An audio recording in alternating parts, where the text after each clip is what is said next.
ఏమో కానీ జగన్మోహన్ రెడ్డి గారు ఎక్కడైనా విదేశాలకు వెళ్ళాలన్నా లేకపోతే ఏ రాష్ట్రంలో పర్యటన చేయాలన్నా ఈ ప్రపంచంలో ఉన్నటువంటి తెలుగు వాళ్ళందరికీ తెలుస్తుంది జగన్మోహన్ రెడ్డి గారు ఏ రోజు ఎక్కడికి వెళ్తున్నాడు, ఏ ప్రోగ్రామ్కి అటెండ్ అవుతున్నాడు అనేసి ఈ ప్రపంచంలో ఉన్నటువంటి అందరికీ తెలిసి ఉంటుంది. ఈవెన్ ప్రతిపక్ష నాయకులు కూడా తెలిసి ఉంటుంది. కానీ అధికార పక్షంలో ఉన్నటువంటి సకల శాఖ మంత్రి అయినటువంటి, విద్యాశాఖ మంత్రి అయినటువంటి, కాబోయే ముఖ్యమంత్రి అయినటువంటి మంత్రి నారా లోకేష్ గారు మాత్రం ఎక్కడ ఉంటారో ఎవరికి తెలియదు. గత వారం రోజులుగా ఆంధ్రప్రదేశ్లో కనిపించట్లేదంట. ఆయన ఏ విదేశీ పర్యటనకి వెళ్ళాడో ఎవరికి కూడా తెలియదు.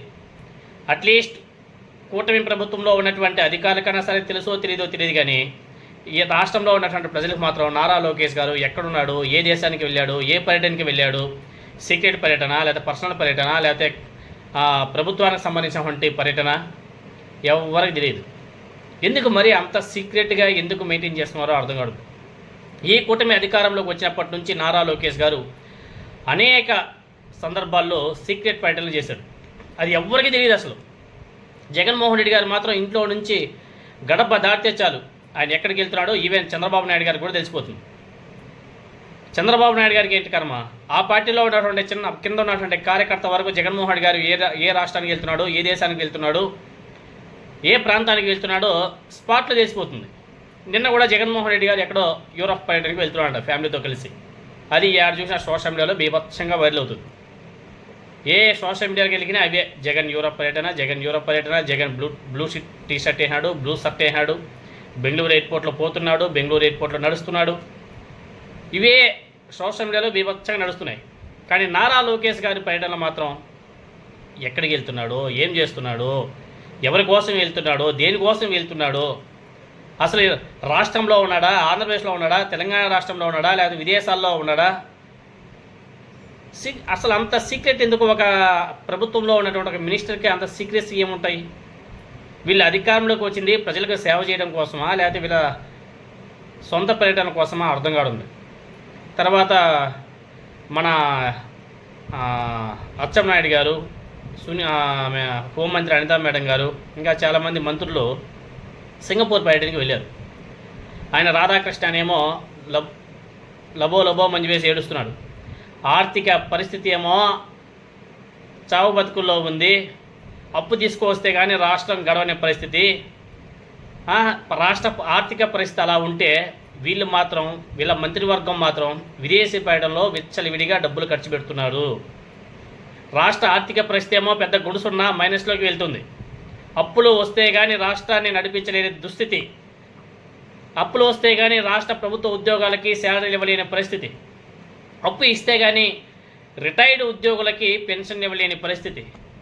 అప్పులు వస్తే కానీ ఆ 1వ తారీఖు లేకపోతే 31వ తారీఖు అవ్వాతాతలకు పెన్షన్లు ఇవ్వలేని పరిస్థితి. అలాంటి దారుణమైన ఆర్థిక పరిస్థితిలో ఉన్నటువంటి ఈ కూటమి ప్రభుత్వంలో ఆంధ్రప్రదేశ్ వీళ్ళు మాత్రం విదేశీ పర్యటనలు మాత్రం బీభత్సంగా చేస్తూ ఉంటారు. అసలు సింగపూర్కి దేనికి వెళ్ళాలండి? దేనికి వెళ్ళాలో చెప్పండి. ఇక్కడేమో మీరే చెప్తారు కదా, 40 years industry, best administrator Nara Chandrababu Naidu గారు, గుడ్ అడ్మినిస్ట్రేటర్.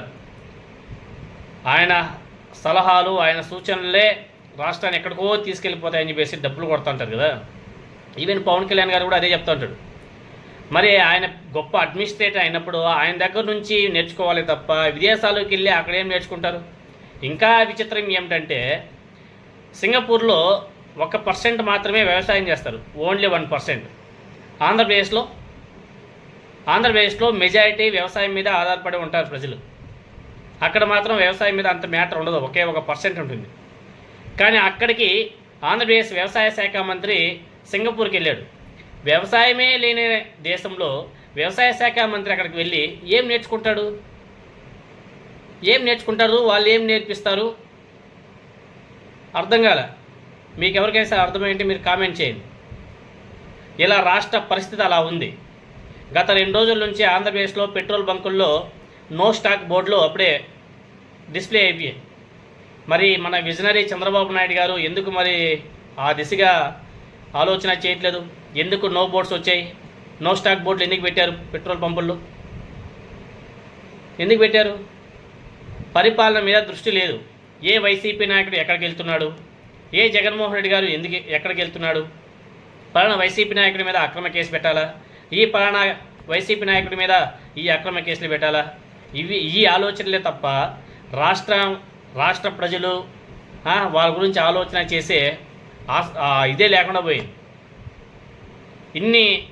ఇన్ని ఏండ్ల పరిపాలనలో ఏ రోజు కూడా ఆంధ్రప్రదేశ్లో పెట్రోల్ బంకుల్లో నో స్టాక్ బోర్డు కనిపించలే. సినిమా థియేటర్లో కనిపించేటివేమో హౌస్ఫుల్ బోర్డులు కనిపించేటివి, కానీ ఆంధ్రప్రదేశ్లో ఇప్పుడు నో స్టాక్ బోర్డులు పెట్రోల్ పంపుల్లో సోషల్ మీడియాలో బీభత్సంగా. ఆయన ఎవరో ఒక ఆయన అంట హైదరాబాద్ నుంచి ఏలూరు వెళ్తున్నాడంట, ఏ పెట్రోల్ బంక్లో చూసినా నో స్టాక్ అంట. ఏలూరు వరకు పెట్రోల్ డీజిల్ దొరకట్లే. ఒకసారి ఆలోచన చేయండి, కోవిడ్ టైంలో కానీ మన విజనరీ ముఖ్యమంత్రిగా ఉంటే పరిస్థితి ఏ విధంగా ఉండేదో, ఎంత దారుణ పరిస్థితి ఉండేదో మీరే ఒకసారి ఆలోచన చేయవలసిన అవసరం లేదు.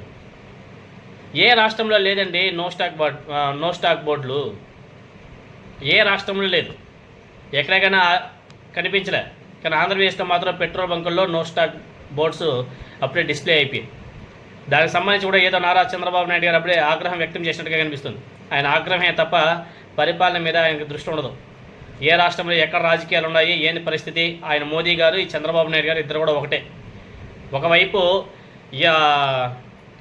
ట్రంప్ గారు ఏమో ఇండియన్స్ని ఆయన తిడుతుంటే దానికి రిప్లై ఇచ్చే గత్యంతరం కూడా లేదు మన మోదీ గారికి. ఈ తర్వాత రష్యా నుంచి ఆయిల్ ఇండియా వాళ్ళు కొనకూడదంటే కొనట్లే. అంత దరిద్రమైన సిచ్యువేషన్లో మన ఇండియా ఉంది. ఆయన మోదీ గారు ఏమో వెస్ట్ బెంగాల్లో ఎలక్షన్ క్యాంపెయిన్లో ఉన్నాడు. ఇక్కడ మన నారా చంద్రబాబు నాయుడు గారు ఏమో ఏం చేస్తున్నారో తెలియదు, ఆయన కొడుకునేమో ఎక్కడ ఏ విదేశాలకు పంపించాడో తెలియదు. అక్కడేమో నో స్టాక్ బోర్డ్స్ డిస్ప్లే అవుతున్నాయి. ఆయన ఎవరో ఎమ్మెల్యే అంట, అనంతపురం జిల్లాలో ఎవరో MLA, Telugu Desam party MLA, toll gate దగ్గర డబ్బులు అడిగితే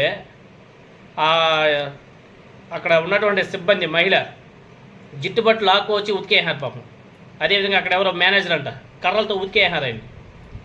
ఏం పరిపాలన అండి బాబోయ్. మళ్ళీ ఇంకొక వైపు అదే అనంతపురంలో హనీ ట్రాప్, దాంట్లో తెలుగుదేశం పార్టీ నాయకులు, ఎమ్మెల్యేలు, ఎవరు పోలీసులు, వీళ్ళందరూ కూడా మళ్ళీ దాంట్లో ఇలా చెప్పుకుంటూ పోతే బోల్డ్ అన్ని ఈరోజు పొద్దున్న మొదలు పెడితే సాయంత్రం వరకు చెప్పుకోవచ్చాము.